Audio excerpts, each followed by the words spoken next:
Hi everybody, this is Jewel and I'm going to show you how I saved my snake plant.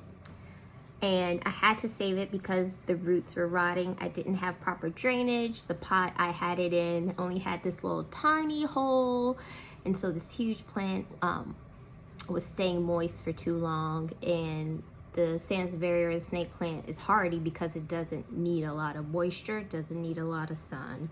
So what I did is I took my leaves and I took a knife, a clean knife, and cut out all the rot. So you can almost see in this, usually it's flat across, but that's how much rot it had. I had to like cut off the sides.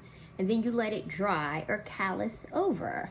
So to create a callus on the wound, I just let it set out by a sunny window, my south facing window, probably for about 2 weeks. And it's mainly because I was just like too lazy or had something to do one weekend, so just waited to the other one. So this is back in September easily, right? And so I did soil propagation for both of these bad boys.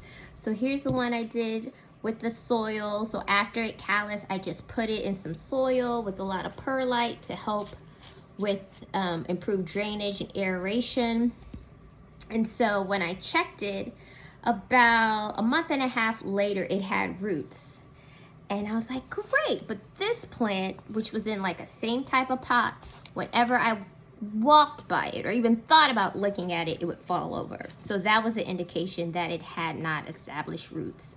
So when I pulled it up, sure enough, it hadn't. So I decided to try water propagation. Same thing. So I went in, cleaned the roots again. If there was any kind of mushy, rotty parts, shave those off. Again, let these callus a second time and then put them in water. Now at first, I was using tap water, but when I went to change it, I would notice it had like a little smell to it. So then I switched to using filtered water. And so here, this is like months later, I do have some roots growing on these bad boys. And so let's go back to tell you how plants are extraordinary, because this here, I was like, oh my God, it's not having any roots. But if you look here, right inside, it's still growing.